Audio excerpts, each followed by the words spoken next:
ओट चोरीच्या विरोधात मुंबईमध्ये आज सत्याचा मोर्चा निघणार आहे आणि या मोर्चामध्ये महाराष्ट्रातून अनेक कार्यकर्ते जे आहेत ते मुंबईमध्ये दाखल होत आहेत। पुण्यातील शिवसेनेचे नेते वसंत मोरेही त्या ठिकाणी चाललेत। तर खरं तर पहिली प्रतिक्रिया आज जो सत्याचा मोर्चा निघतोय त्याच्यावर तुम्ही सांगा। आज हा सत्याचा मोर्चा जो सर्वपक्षीय नेत्यांनी काढला आहे हा महाराष्ट्राच्या उज्ज्वल महाराष्ट्राचं भविष्य घडवण्यासाठी हा अतिशय गरजेचा आहे। कारण जी काही वोट चोरी चाललेली ही वोट चोरी कुठेतरी थांबली पाहिजे आणि ती थांबवण्याकरता न्याय हक्काच्या मार्गाने हा लढा चालू आहे। आणि त्याच्यामध्ये ह्या सगळ्या गोष्टींमध्ये सगळे पुरावे समोर येतात आहे, हे पुरावे दाखवले जातात आणि या पुराव्यांना उत्तर देण्यासाठी कोण येतं? भारतीय जनता पार्टी येते, जे की निवडणूक आयोगाने देणं गरजेचं आहे। निवडणूक आयोगाचे सगळे लोक बाजूला राहतात, त्यांच्यापैकी कोणी काही बोलत नाही आहे, परंतु निवडणूक आयोगाने नेमलेले वकील हे सगळे बाहेर येतात भारतीय जनता पार्टीचे आणि ते त्याच्यामध्ये बोलतात। मला वाटतं आमच्या भागामधली जी मतदार यादी आहे ही माझ्या भागातली मतदार यादी आम्ही काढली 3177 मतदान आहे। हे हडपसर विधानसभा मतदारसंघातलं विशेषतः कोंढवा भागातले की जे कोंढवा भागामध्ये भारतीय जनता पार्टीचे नगरसेवक निवडून येतात आणि जिथं भारतीय जनता पार्टीचाच आमदार आहे हे आम्ही आता सगळे नावासहित काढले। सगळं ही 3177 लोक आहेत बघा। ही अंबिका जयवंत मोरे, आता हे जो पाहिलं तुम्ही 69 30 119 आणि अंबिका जयवंत मोरे 63 37 497 दोन्ही पीक नंबर वेगळे आहेत। आता ह्या अंबिका मोरेचा जर पत्ता तुम्ही पाहिला चांदगाव चौक गावठाण कोंढवा बुद्रुक 1 आणि सर्व नंबर 3 लक्ष्मीनगर कोंढवा बुद्रुक, एकच व्यक्ती आहे, दोन्ही पीक नंबर आहेत आणि दोन वेगवेगळे पत्ते आहेत। मला तर माझ्या घराच्या शेजारी कोकरे म्हणून एक मतदान आहे, खिवणसरा चाळ माझ्या घरा शेजारी आहे। माझ्या घराचं भिंत त्या खिवणसरा चाळीची भिंत माझा जन्म तिथं झाला आहे।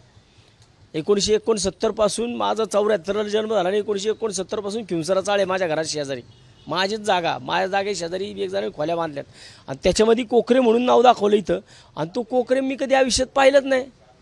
म्हणजे माझ्या घराच्या शेजारी सुद्धा मतदान नोंद करतात डुप्लिकेट। आता आम्ही पण चेक केलं बाबा आमचे तरी नाव आहेत का नाही, आमचे नाव आहेत अजून ठेवलीत, पण यांना वाटलं ना ते आमची बी नाव उडवून टाकतील धडाधड।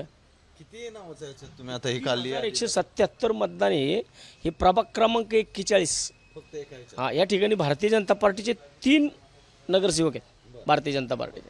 मग हे कुणासाठी चाललं आहे? तिथंच भारतीय जनता पार्टीचा आमदार पण होता। मग हे कोण नोंदी करतं ह्या? बरं ह्याच्यामध्ये तुम्ही जर पाहिलं ना तर असे पत्ते आहेत की कात्रज गावठाण, आता हे संतोषी माता बघा, आता इथं एक पत्ता बघा,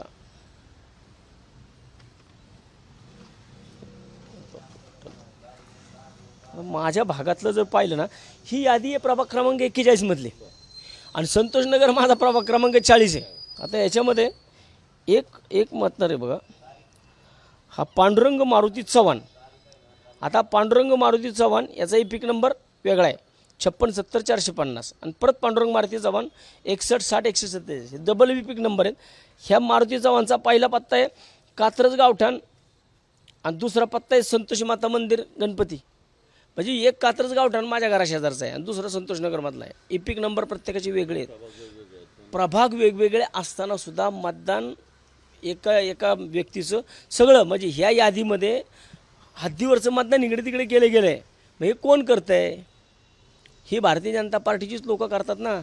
आणि मग हे त्यांनी ते पुरावे, अजून तर लई पुरावे यायचे आहेत माझ्याकडे, हे फक्त आता ही फर्स्ट प्रायमा पीसी आहे 3177 फक्त कोंढव्यापुरतं आहे।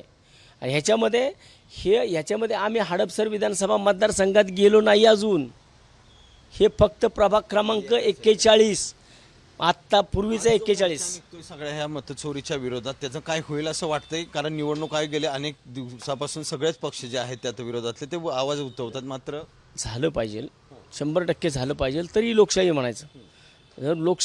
जर ही लोकशाही धोक्यात आणायचं काम चाललं नाही सगळं आणि त्याचसाठी आज आम्ही सर्वपक्षीय भांडतोय आणि मला वाटतं की त्याच्या विरोधात भारतीय जनता पार्टीने मूक मोर्चाचं आयोजन करतात आहे। म्हणजे त्यांना बोलायला जागाच राहिलेलं नाही, काय बोलणार? हे सगळं भांडं उघडं पडले ना। भाजपचा एक आरोप असा केला जातो की हे सगळे पक्ष संपाय निघालेत म्हणून शेवटची धडपड करतात। अरे असं कुठला पक्ष कधी संपत नसतो, असं प्रत्येकाला वाटत असतं हे पक्ष संपायला निघाला आहे। पक्ष संपायला निघाला तर राहुल गांधीला असेच म्हणत होते, काँग्रेसला असंच म्हणत होते, देशात विरोधी पक्षनेतेपद द्यावं लागलं ना तुम्हाला। अरे तुमच्यात हिंमत नाही आहे म्हणून तुम्ही महाराष्ट्रामध्ये विरोधी पक्षनेता नेमत नाही, अजून भीती वाटते महाराष्ट्रामध्ये पण यांना भीती वाटते विरोधी पक्षनेता नेमायची का?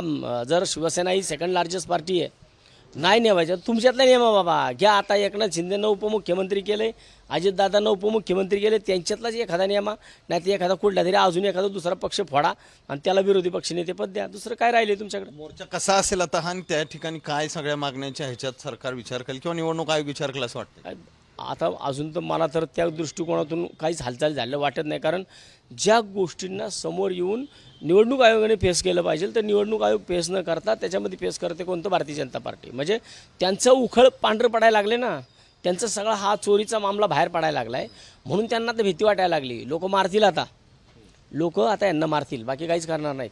पब्लिकला ज्यावेळेस वाटेल ना की यांना न्याय मागून न्याय मिळत नाही त्यावेळेस पब्लिक 100% यांना ठोकणार.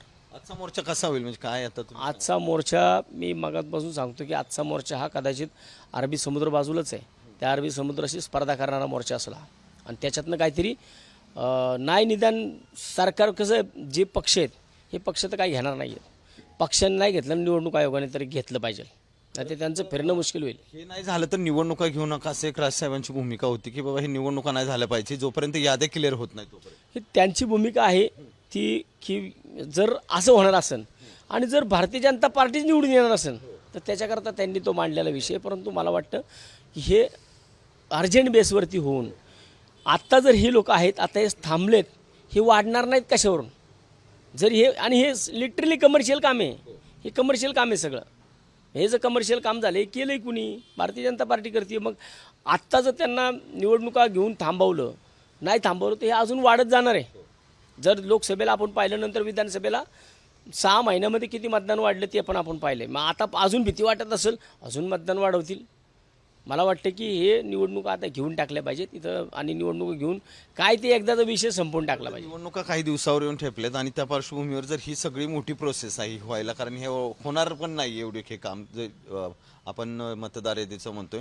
भाजप दुसरीकडे पुण्यामध्ये 100-125 जागाचं उल्लंघन करते. हे असं असलं तर करतील ना, हे असंच असेल ना करतील. एकच प्रभाग आहे हा प्रभाग, आत्ताचा प्रभाग क्रमांक 40 आणि मागचा प्रभाग क्रमांक 41. मी एका प्रभागावरती बोललो आहे फक्त.